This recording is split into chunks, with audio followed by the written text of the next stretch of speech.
11 departamentos colombianos fueron víctimas de un paro armado decretado por el grupo delincuencial El Clan del Golfo. Esta organización está vinculada a múltiples hechos de violencia, también al narcotráfico, y llevó a cabo este paro a raíz de la extradición a Estados Unidos de su máximo líder, Darío Antonio Úsuga, alias Otoniel. Según las cifras de la Jurisdicción Especial para la Paz, la JEP, el impacto del paro deja 24 civiles muertos, 2 integrantes de la fuerza pública también fallecidos, 26 vías bloqueadas y 138 comunidades confinadas. 22 ataques a la fuerza pública también fueron registrados. Son cifras muy diferentes las que registra el Ministerio de Defensa, que reportó solamente 6 muertos entre civiles, policías y soldados. El paro entorpeció el abastecimiento, también la movilidad interregional, y cerca de un centenar de vehículos también fueron incinerados.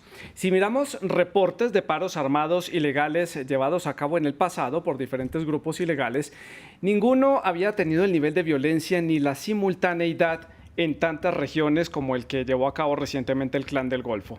Este episodio de violencia que vivió Colombia deja en evidencia nuevamente que no es algo nuevo, es casi reiterativo en ese país, y deja también en evidencia la falta de presencia del Estado colombiano para garantizar un aspecto básico de la Constitución, que es la seguridad de sus ciudadanos.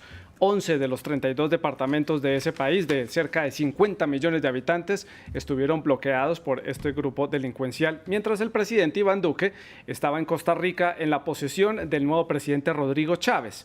¿Se normalizó definitivamente la violencia o este tipo de actos en Colombia? ¿El Estado es incapaz de hacer presencia en esas regiones más apartadas? ¿Dónde están las Fuerzas Armadas colombianas para defender la soberanía y también garantizar la seguridad de los ciudadanos? Lo mejor que pudo hacer el ministro de Defensa, Diego Molano, fue ofrecer una recompensa de 1,2 millones de dólares por el paradero de los presuntos sucesores de alias Otoniel. Por eso, hoy en el debate de France 24 hablamos de la ausencia de la presencia del Estado colombiano, un mal ya casi crónico para esa nación suramericana, y las consecuencias que esto trae para consolidar la paz en ese país y también el progreso de las regiones. Para analizar este tema, saludamos en el estudio de France 24 a María José Pizarro. Ella es senadora electa recientemente por el Pacto Histórico, y también está con nosotros Eduard Rodríguez. Él es representante de la Cámara en el Congreso de Colombia por el Partido Centro Democrático. Ustedes también, nuestros televidentes, pueden participar en este debate, pueden dejar todos sus comentarios y sus preguntas. Lo pueden hacer a través de nuestras redes sociales. Nos encuentran en Facebook, en Instagram y en Twitter. Estamos como @France24_ES, @Santilogo, que es mi cuenta personal. Les recuerdo, la etiqueta es numeral el debate F24. Esperamos, por supuesto, todos sus comentarios y sus preguntas en torno a este tema. Pues le doy la bienvenida a nuestros invitados en el estudio. Esto es un privilegio que nos da, después de la pandemia, ya volver a tener invitados acá en el estudio de France 24. A los dos les agradezco por estar con nosotros. Y yo quiero, María José, comenzar con usted para, en compañía de Eduard, hacer una explicación para las personas que están fuera de las fronteras colombianas, explicar como punto de partida del debate qué es un paro armado, porque en Colombia se ve todo el tiempo en las noticias, o es algo que los colombianos han venido viendo a lo largo de los años, pero para la gente que está fuera del contexto del conflicto colombiano no es muy claro qué es un paro armado. Pues bueno, lo primero es que desearíamos no ver nunca ni haber naturalizado en nuestro país ningún tipo de acción armada y mucho menos un paro, que es el control territorial por parte de un grupo armado de la ley a, pues digamos, a la población civil. Hay diferentes medidas o diferentes acciones que han tomado los grupos armados al margen de la ley a lo largo de la historia en sus paros armados, pero este en concreto implicaba la prohibición por parte de estos grupos de que ningún comercio podía estar abierto, no podía haber nadie transitando por las calles, es decir, cualquier comercio que estuviera abierto pues inmediatamente tendría una consecuencia, y esto iniciaba pues obviamente con el asesinato de el dueño del comercio. Había control por parte de los grupos armados que estaban vigilando las calles, las avenidas de estos territorios, evitando cualquier tipo de tránsito, es decir, todo el mundo en sus casas, guardado, no queremos ver a nadie en las calles, o pena de que pueda haber alguna acción armada en su contra. Y esto es básicamente un paro armado establecido durante unos días en concreto, y generalmente pues anuncian una causa, válida o no.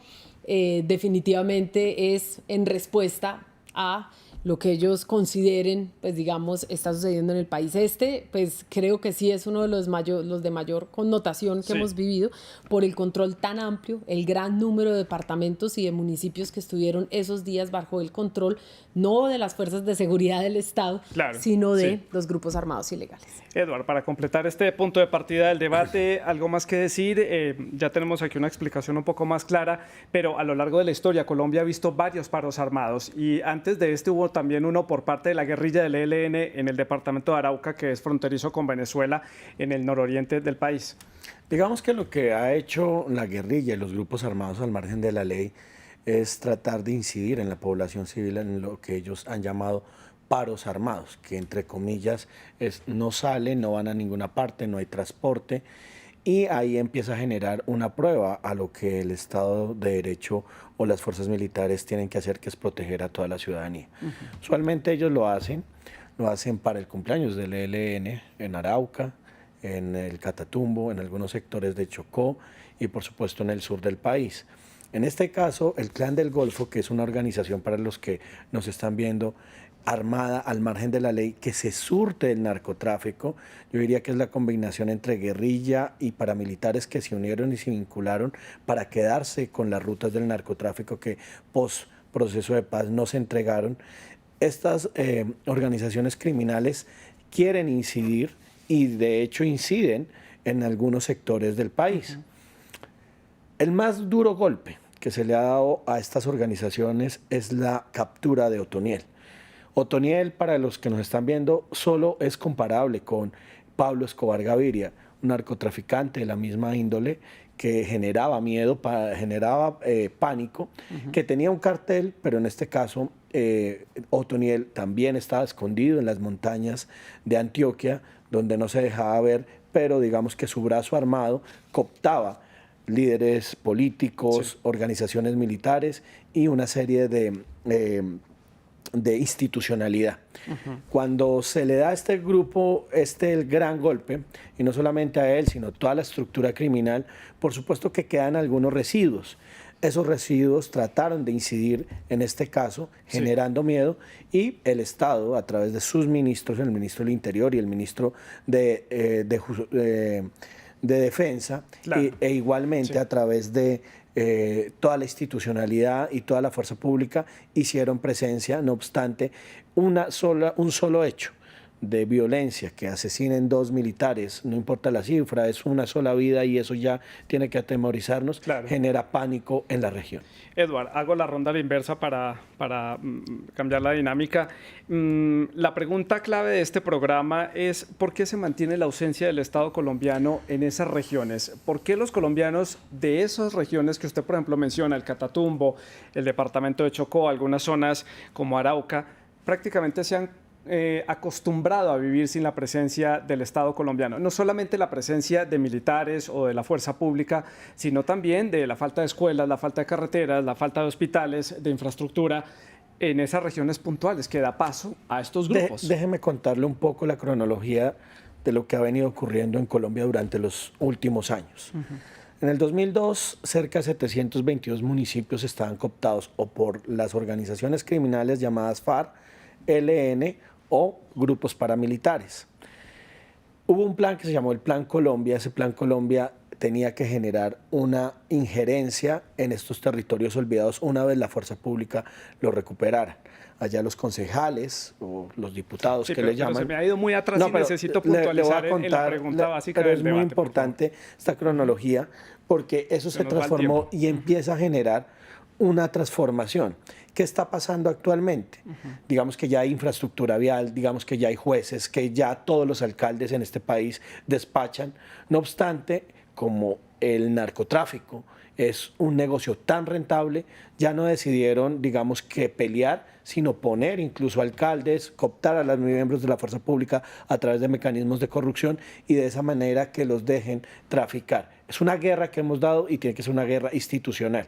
Ese es el problema. Ahora, también está ahondado en un problema cultural, y es que nuestros adolescentes, niños, también dicen, hombre, yo no quiero ser ingeniero, no quiero ser médico, no quiero ser astronauta, sino quiero ser narcotraficante, y las mujeres, desafortunadamente, en algunos sectores del país, dicen, yo quiero ser la esposa de ese narcotraficante, que es un tema, una realidad social que hay que romper y que está arraigada en algunos sectores del país. Precisamente eso deja en evidencia la falta de oportunidades y también esa falta de fortaleza del Estado cuando un funcionario estatal pasa a ser miembro o colaborador de estos grupos delincuenciales.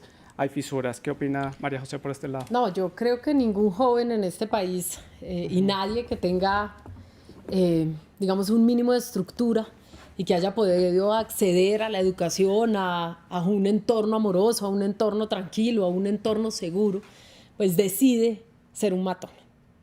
Yo creo que a eso es llevado a la gente precisamente por la falta de oportunidades.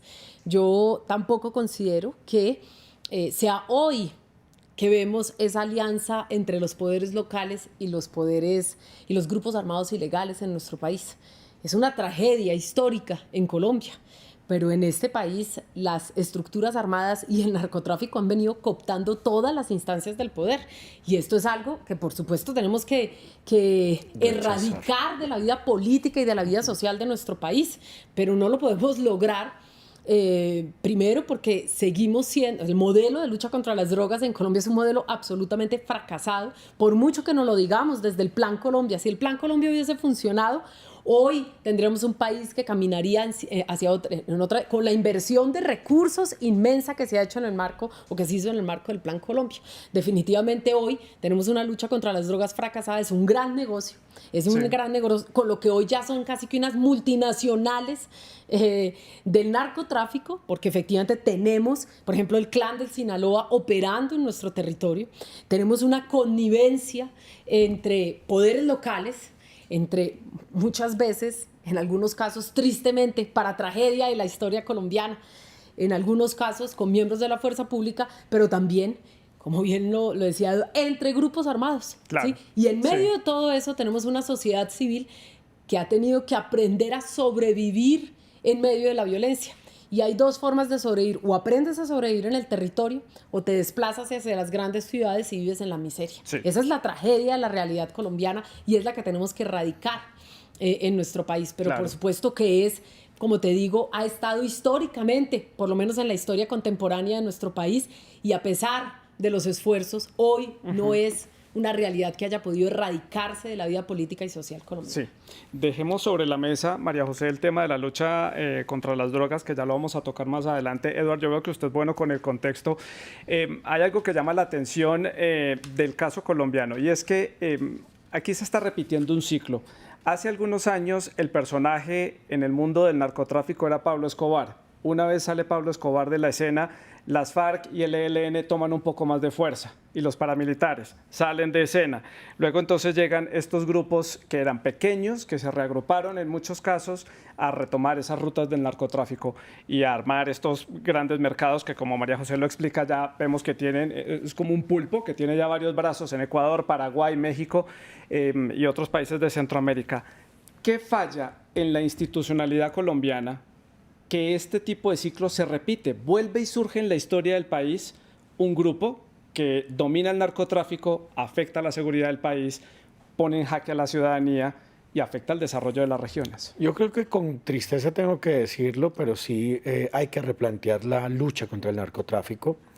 Y eso es un debate que hay que abrirlo transparentemente, pero no es del contexto colombiano solamente, sino del contexto internacional. Uno le preguntaría a los países como Francia, España, Estados Unidos, donde consumen la droga y donde cuesta más. Aquí un kilo de cocaína cuesta entre 1 a 4 millones de pesos, allá llega hasta 10, 12 millones de dólares, y eso hay que replantearlo, porque es que eso que ellos se consumen es lo que mata niños, es lo que asesina mujeres, es lo que genera violencia en las regiones y es lo que está atacando toda una institucionalidad y una estructura que por ser tan rentable nos ha sido muy difícil salir. Aquí se han hecho algunos planteamientos muy serios sobre la erradicación de cultivos ilícitos y la transformación. De hecho, en el proceso con las FARC se hizo un gran una gran apuesta en regiones muy apartadas que se han cumplido, donde se han entregado cerca de 10 billones de dólares, que son casi 40 billones de pesos de aquí, recursos colombianos a esas regiones. Sin embargo, lo que vemos en muchas regiones es que es más rentable el narcotráfico, que dicen, bueno, yo paso aquí, siembro yuca, pero más arriba siembro la mata de coca a fin de que podamos continuar con el negocio. Y yo sí creo que ese debate se tiene que dar a nivel mundial, porque querramos o no, yo sí tengo que decírselo a la comunidad internacional. Nosotros, como colombianos, somos las víctimas, somos los que somos el resultado de asesinar soldados, policías, mujeres, niños, políticos que son decentes y que quieren trabajar en la lucha contra el narcotráfico. Entonces, hay que dar el debate y hay que replantear toda esta lucha contra el narcotráfico. Bueno, entonces aquí entre los dos, entre ustedes dos como invitados del programa, ¿qué se puede hacer entonces para replantear esa lucha antidrogas? Olvidémonos de Estados Unidos, que es un país que tiene una idea muy firme de cómo tiene que ser esa lucha antidrogas. Es muy difícil que Washington modifique un poco esa lucha, así lo ha demostrado por lo menos las últimas administraciones y los últimos gobiernos allí. ¿Cómo puede entonces Colombia replantear una lucha antidrogas distinta, por lo menos para el problema interno, María José?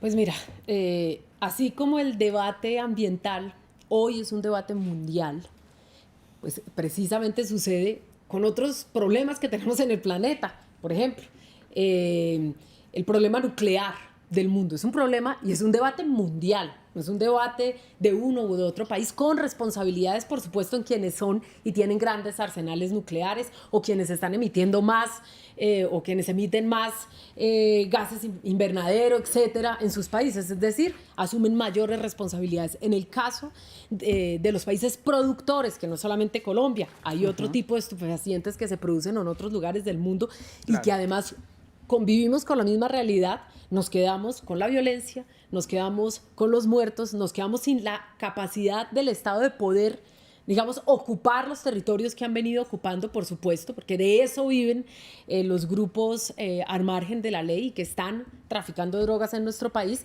sin la posibilidad de controlar, porque ellos controlan el territorio y con base en ese control territorial, pues por supuesto es que el negocio se puede dar, digamos, de manera tranquila. Tenemos que entenderlo, es un negocio. Sí. Y el dinero no se queda aquí en Colombia.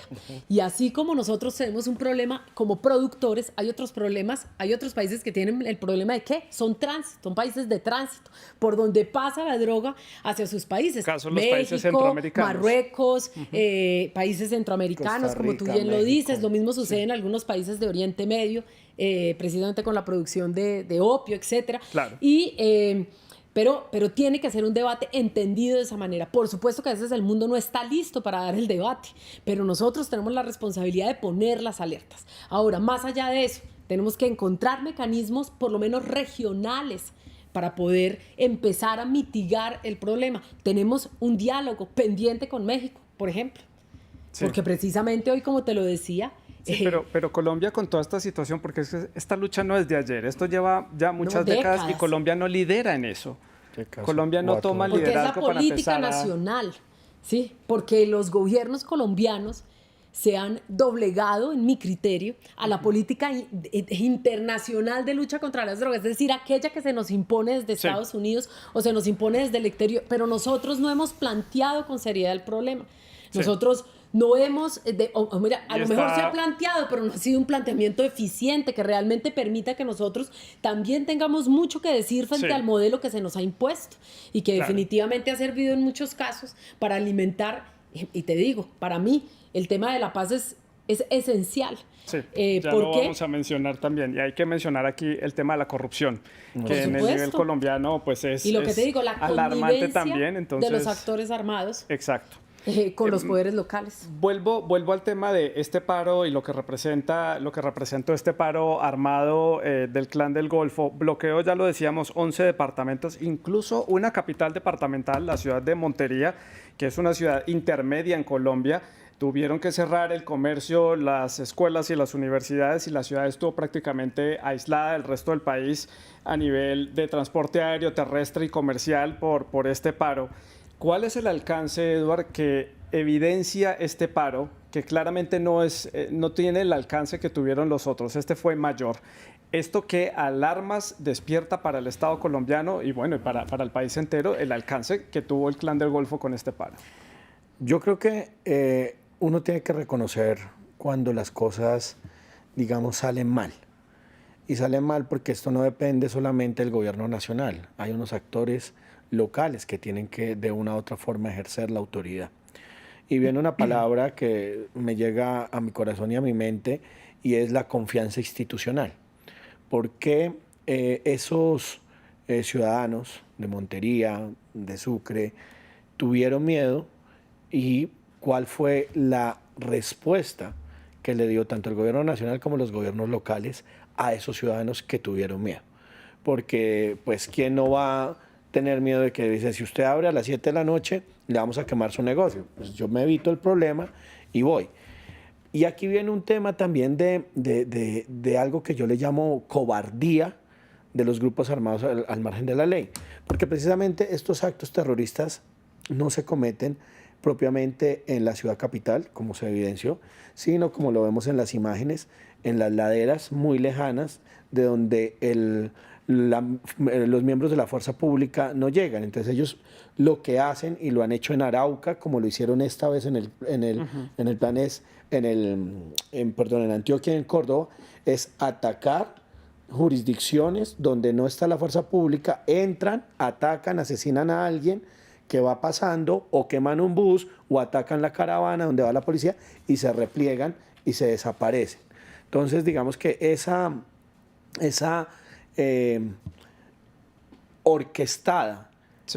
orquestado plan criminal, pues también tiene que darse en el contexto de entender que no es en las laderas, que lo hacen recíprocamente, pero que sí causan miedo y causan temor, y es un tema también de la fuerza pública de responder inmediatamente. Se ha atacado, se ha, pues no solamente a Otoniel. Sí, pero es que 11 departamentos estuvieron bloqueados, y eso no le dice nada al gobierno nacional. No, pero por supuesto que sí. O sea, el gobierno no ha dado una respuesta rápida. Sí lo ha dado, y lo dio con toda la contundencia, trabajando de la mano de alcaldes locales y esto. Pero también hay que poner las cosas por su nombre. Y poner las cosas por su nombre es que usted tiene una cantidad de kilómetros, 100, 200 kilómetros, y pues lo que está fallando claramente es la inteligencia, porque se debería actuar rápidamente en donde posiblemente pueden actuar estas organizaciones criminales y tratar de ir al donde están atacando. Claro. Es un problema muy complejo, pero también hay que poner los temas en contexto.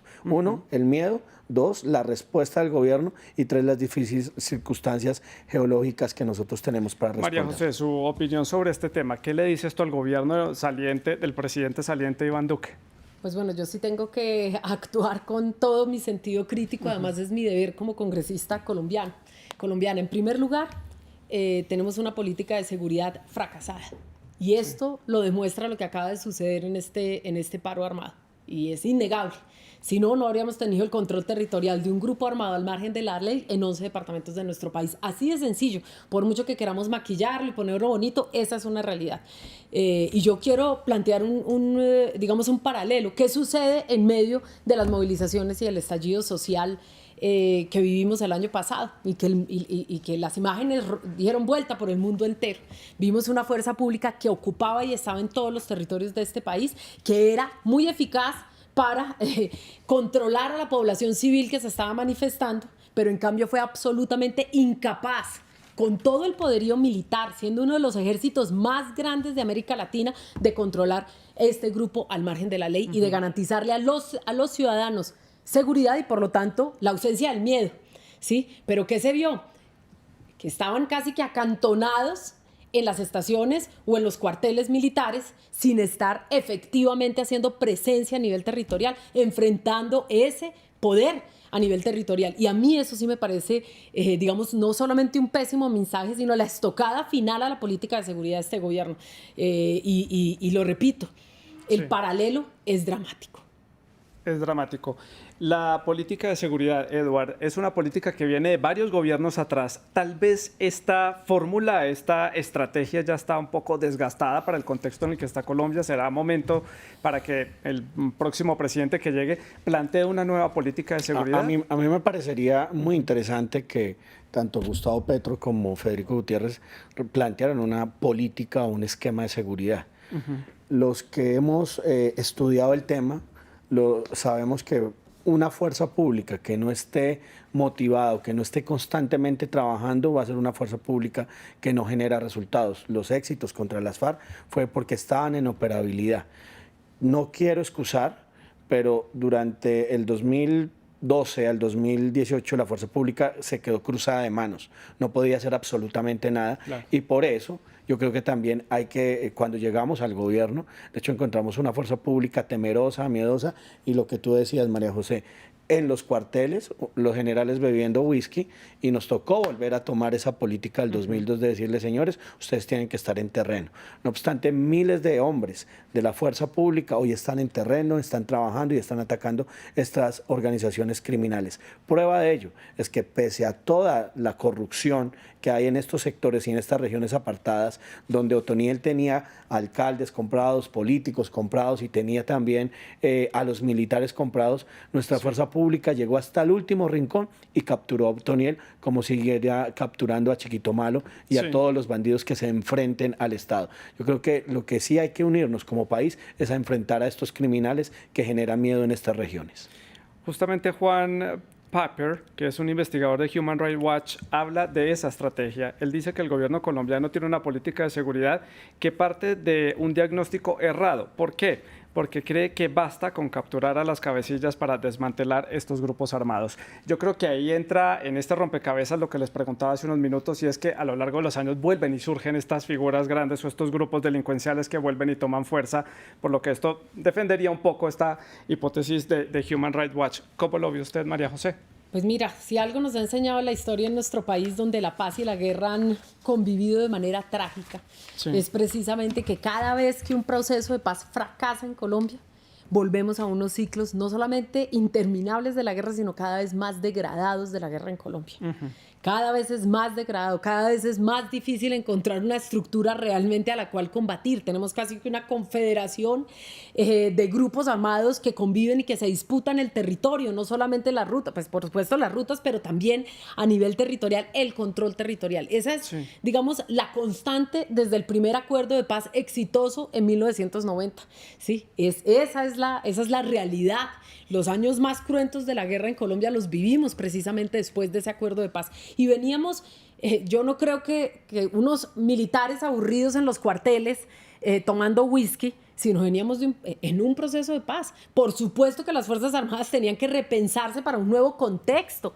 Claro. ¿Sí? Cuando fracasa el proceso de paz, pues hoy estamos ante una realidad.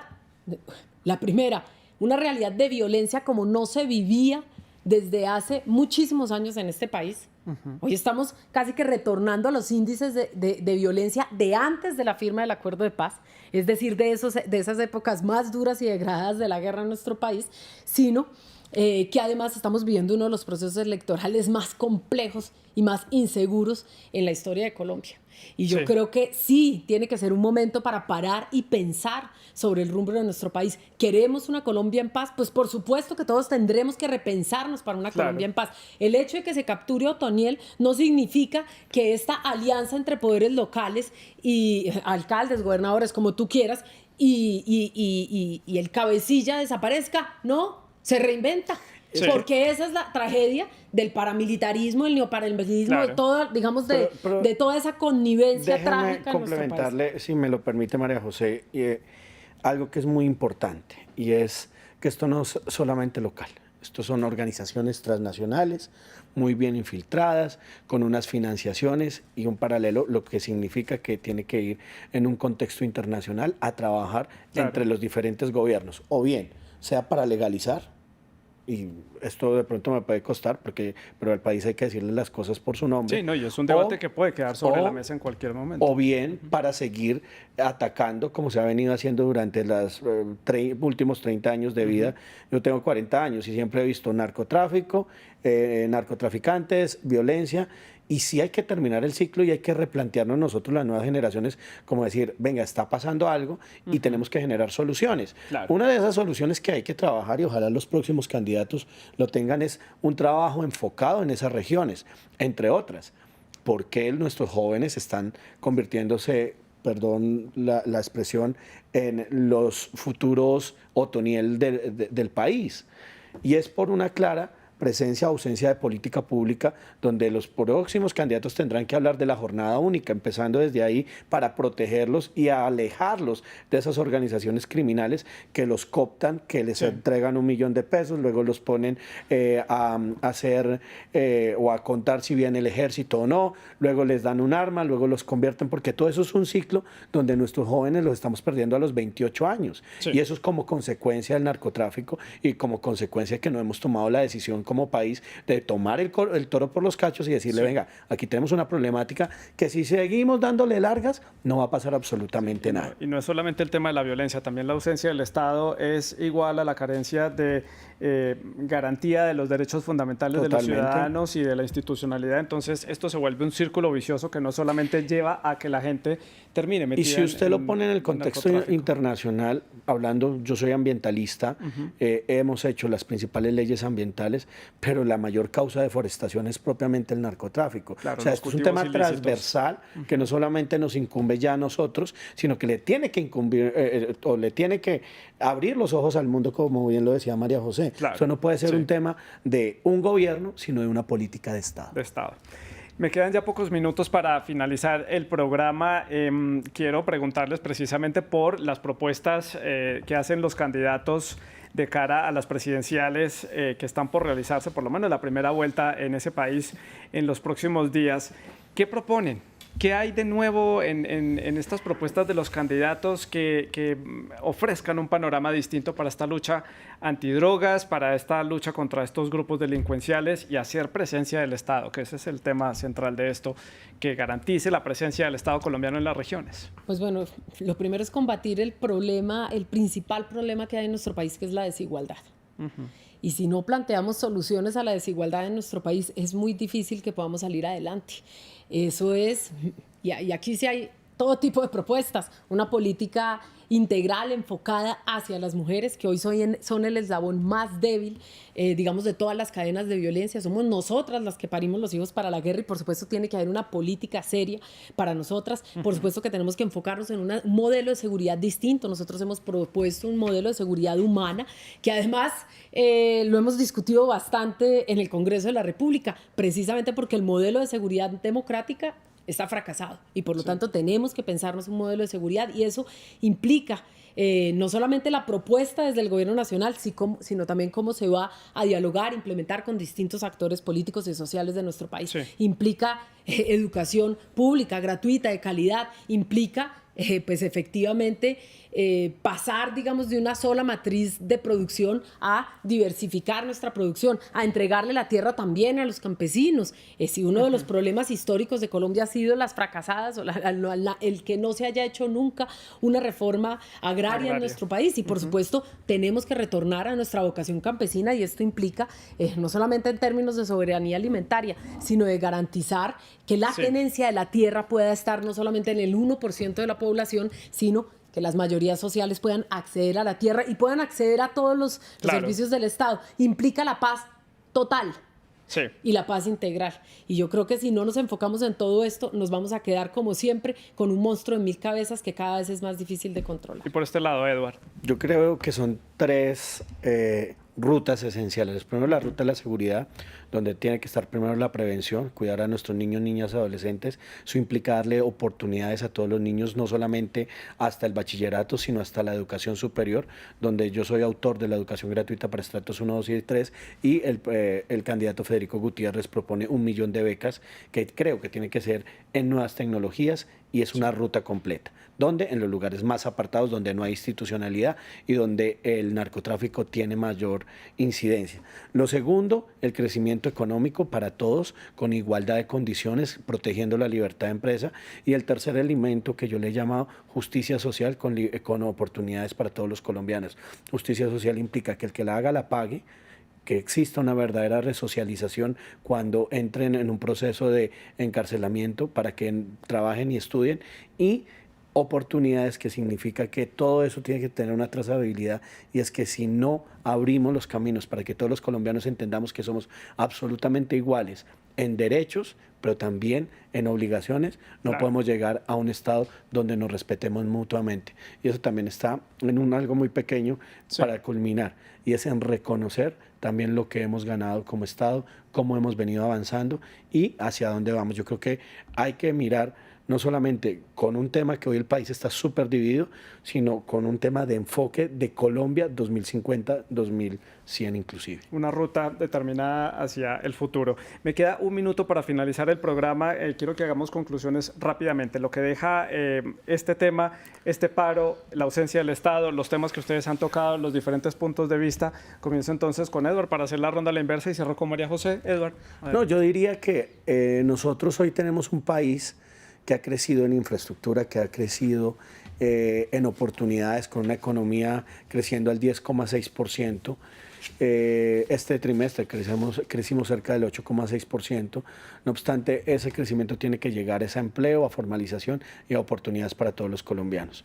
Creo que lo que nos muestra todo este tema del Clan del Golfo es que tenemos primero que poner los puntos sobre las IES, y ese es el debate abierto, democrático, que no es solamente en el contexto nacional, sino internacional, sobre la legalización o no de la droga. Y segundo, Sí. hacer una política social tan fuerte, tan sólida, que ayude a transformar y ayudarle a oportunidades en las regiones más apartadas a todos los colombianos. Gracias, Edward. María José, rápidamente para el cierre. No, lo que Colombia requiere y está pidiendo a gritos, las juventudes, no solamente un país para ellas, sino además un cambio profundo, pero un cambio sereno, un cambio tranquilo, un cambio. Definitivamente la gente está pidiendo un cambio, y lo que la gente nos está pidiendo es poder tener y habitar en este país. No es solamente la paz, la seguridad, también es la educación, también son las oportunidades. No es solamente crecer un poco, Sí. es no solamente alcanzar lo que retrocedimos en medio de la pandemia, sino avanzar muchísimo más. Para eso, para lograr todo Claro. lo que nos hemos propuesto, este país necesita transitar hacia la paz. En medio de la guerra, en medio del dolor de los colombianos y de las colombianas, va a ser muy difícil reconstruir y sacar adelante este país. Pues a María José y a Edward les agradezco por haber estado con nosotros aquí en el programa El Debate de France 24. Ustedes pueden seguir dejando todos sus comentarios y sus preguntas. Todo esto tendrá un nuevo rumbo a partir del 29 de mayo, cuando Colombia elija al nuevo presidente, o por lo menos sea llevada a cabo la primera vuelta presidencial, un evento político que ustedes pueden ver aquí a través de France 24 con todo el cubrimiento especial que vamos a tener ese día. Sigan con nuestra programación.